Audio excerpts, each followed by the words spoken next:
हमारा कंप्लेन भी कर दिया, हमारी जगह भी रखी है।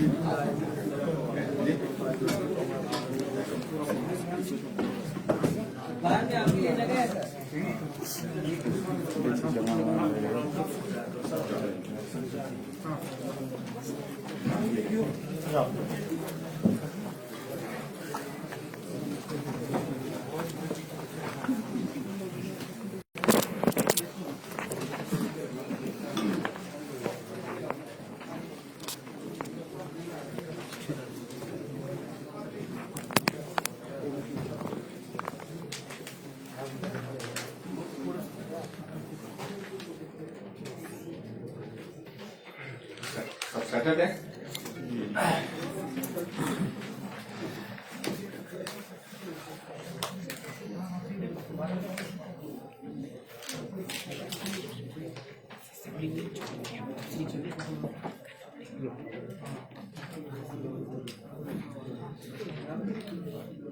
मित्रों, आज का ये हमारा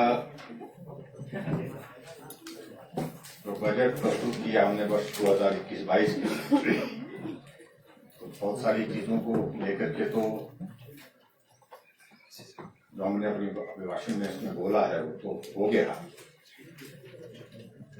मुझे आपको बताते हुए इस बात की प्रसन्नता है कि कोविड के इतने बड़े संकट के बावजूद भी हमने हिमाचल प्रदेश के लिए इस बजट को विकासोन्मुखी बनाने की दिशा में काम किया है। और मुझे इस बात को लेकर के भी संतोष है कि जो हमारी इकोनॉमी में कोविड का एक बहुत बड़ा इम्पैक्ट आया और उसमें स्वाभाविक रूप से मैं कह सकता हूं कि इस प्रकार का कठिन दौर प्रशासनिक दृष्टि से भी और आर्थिक दृष्टि से भी कभी देखने को नहीं मिला था। हम उस दौर से धीरे धीरे अब बाहर निकल रहे हैं और एक वी शेप रिकवरी जिसको हम कहते हैं, जैसे हम नीचे आए और उसी तरह से जो है उसी वी शेप रिकवरी में हम ऊपर की तरफ बढ़ रहे हैं। और ये बजट उस दृष्टि से महत्वपूर्ण था कि हमारे स्टेटहुड के 50 वर्ष पूरे हुए हैं, हम 51वें वर्ष में प्रवेश किए हैं। यह बजट महिला कल्याण और सशक्तिकरण की दृष्टि से हमने इसको, क्योंकि आबादी का 50% हिस्सा हमारी मातृशक्ति का है, महिलाओं का है, तो उनके लिए सशक्तिकरण की दृष्टि से उनके कल्याण के लिए इस बजट को आगे बढ़ाने का प्रयत्न किया है।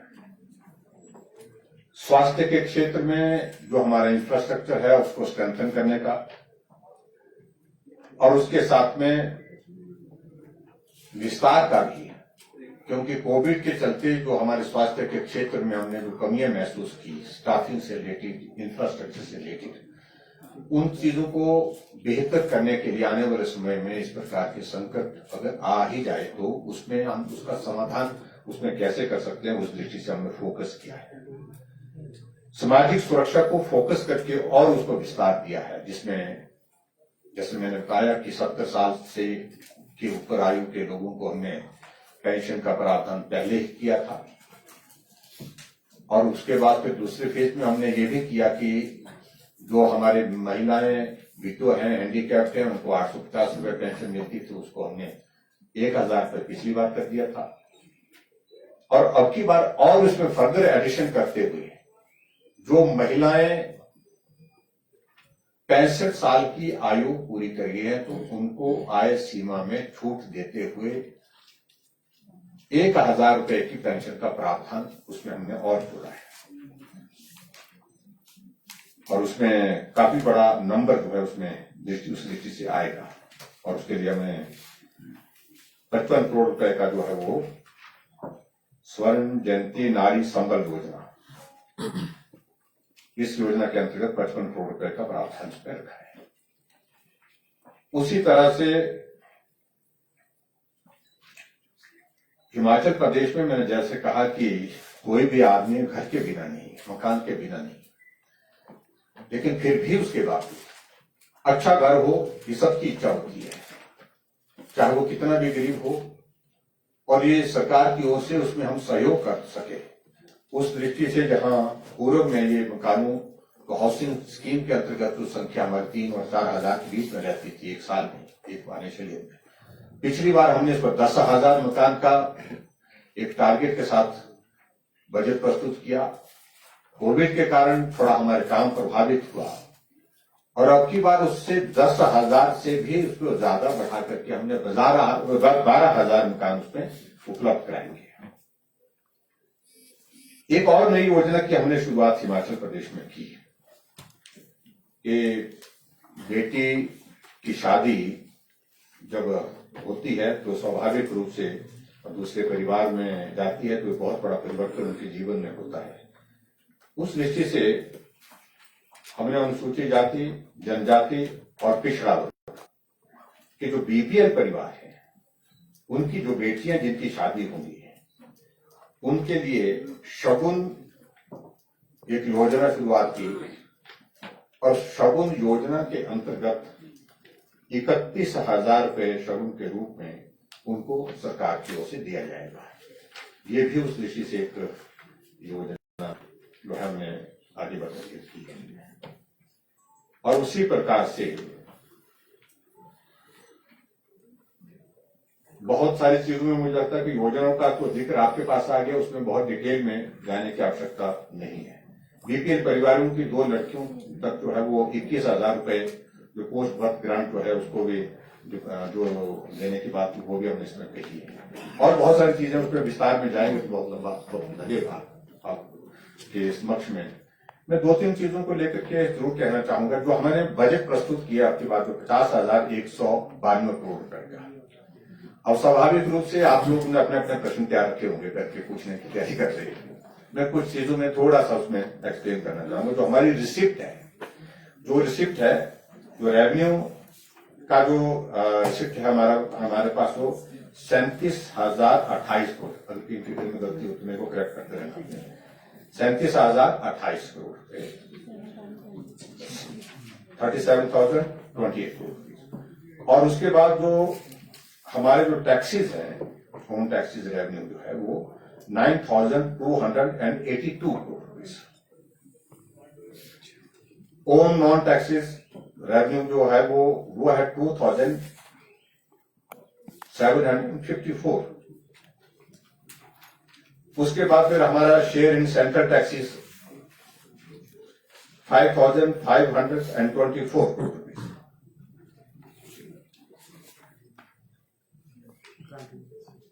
और grant in aid from centre 19,468। और उसके बाद जो दूसरा हमारा जो कैपिटल रिसिप्ट है उसका भी मैं जिक्र करना चाहूंगा, वो है 11,772 करोड़। उसमें मार्केट लोन जो है वो 8,960 करोड़ है। नाबार्ड का जो है हमारे पास उसमें 700 करोड़ रुपीज है, वेज एंड मीन्स। और उसके बाद नॉन डेप्ट रिसिप्ट जो है हमारी वो है 41 करोड़। और अदर जो है वो 71 करोड़ रुपीज। अब उसमें दूसरे पार्ट में हम जाएं, उसमें जो हमारा एक्सपेंडिचर है, रिसिप्ट मैंने बताया कि 50,000 जो बजट हमने पेश किया उसका जिक्र मैंने कर दिया। तो रेवेन्यू एक्सपेंडिचर का हम अगर जिक्र करें, एक्सपेंडिचर से इसमें जाए हम दो सेक्टर में, जो हेड में रहता है रेवेन्यू एंड कैपिटल। रेवेन्यू में 38,491 एक्सपेंडिचर, सैलरी पर 12,704 करोड़, 12,704 करोड़ रुपए। देन पेंशन पर 7,082 करोड़ रुपए, 7,082 करोड़ रुपए। उसके बाद आगे बढ़ करके जाते हम तो इंटरेस्ट पेमेंट जो हम 5,018 crore rupees. और ग्रांटेड डेट सैलरी का जो है 1,487, सब्सिडी पर जाता है 1,081 करोड़, मेंटेनेंस पर जाता है 3,169 करोड़, एनर्जी चार्जेस पर जाता है 4,704 करोड़ रुपीज, सॉरी हाँ 474 474 रुपीज। ये नॉन सैलरी है, ये GIA 2,827 ये रेवेन्यू में आ गया।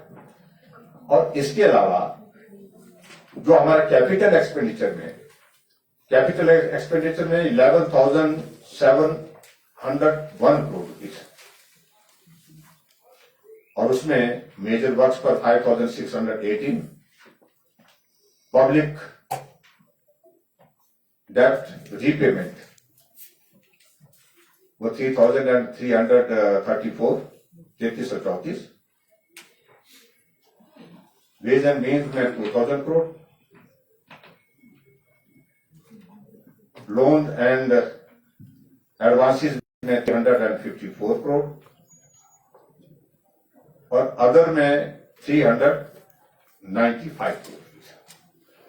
और इस प्रकार से जो इंपॉर्टेंट चीज उसमें ये है कि जो हमारा जो गैप रहता है वो रहता है कुल मिलाकर के 42 करोड़ रुपीज का, 42 करोड़ रुपीज का। ये भी मैं आपके ध्यान में रहना चाहता हूं। और जहां तक हम बजट के ग्रोथ का अगर हम जिक्र करें, 2016-17 में जो बजट साइज था वो था 32,593 करोड़ का, और उसमें 15% की इंक्रीज थी।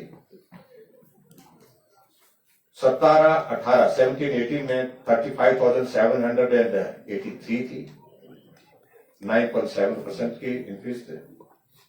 और 2018-19 का बजट जो है वो 41,440, और 19-20 में 44,388,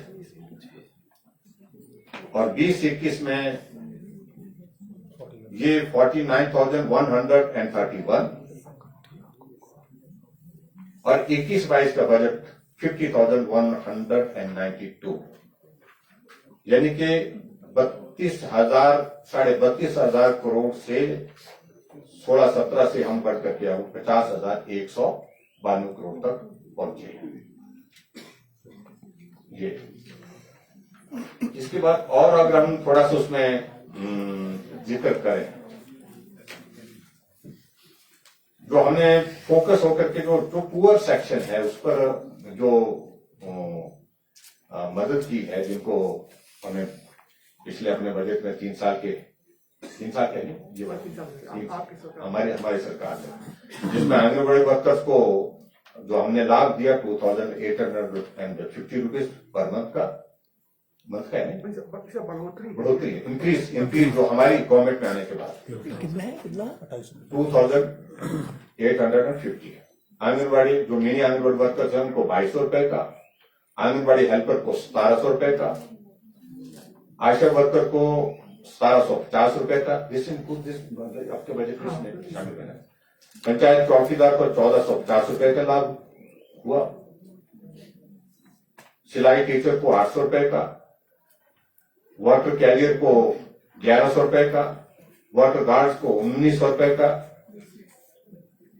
पैराफिटर्स को पंप ऑपरेटर्स को 1,600 रुपए का, डेली वेज जो है जो वर्कर्स है हमारे उनको 2,700 रुपए का, मिड डे मील वर्कर को 1,100 रुपए का।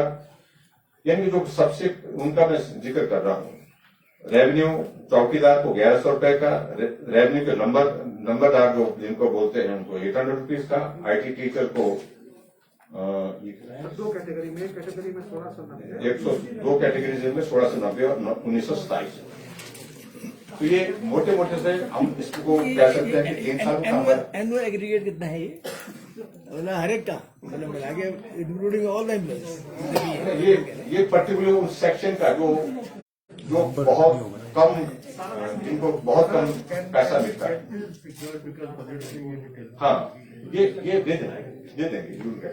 हाँ सर, हर बजट तो में यहाँ पर नई स्कीम्स देते हैं। इस बार नई स्कीमें कितनी दी गई हैं? इस बार अभी तक नंबर का हम आपको निकाल करके देंगे। 12 सर्कुलेट होगा। नहीं ब्रिज बेस 12 जो ये वाला तो आया नहीं।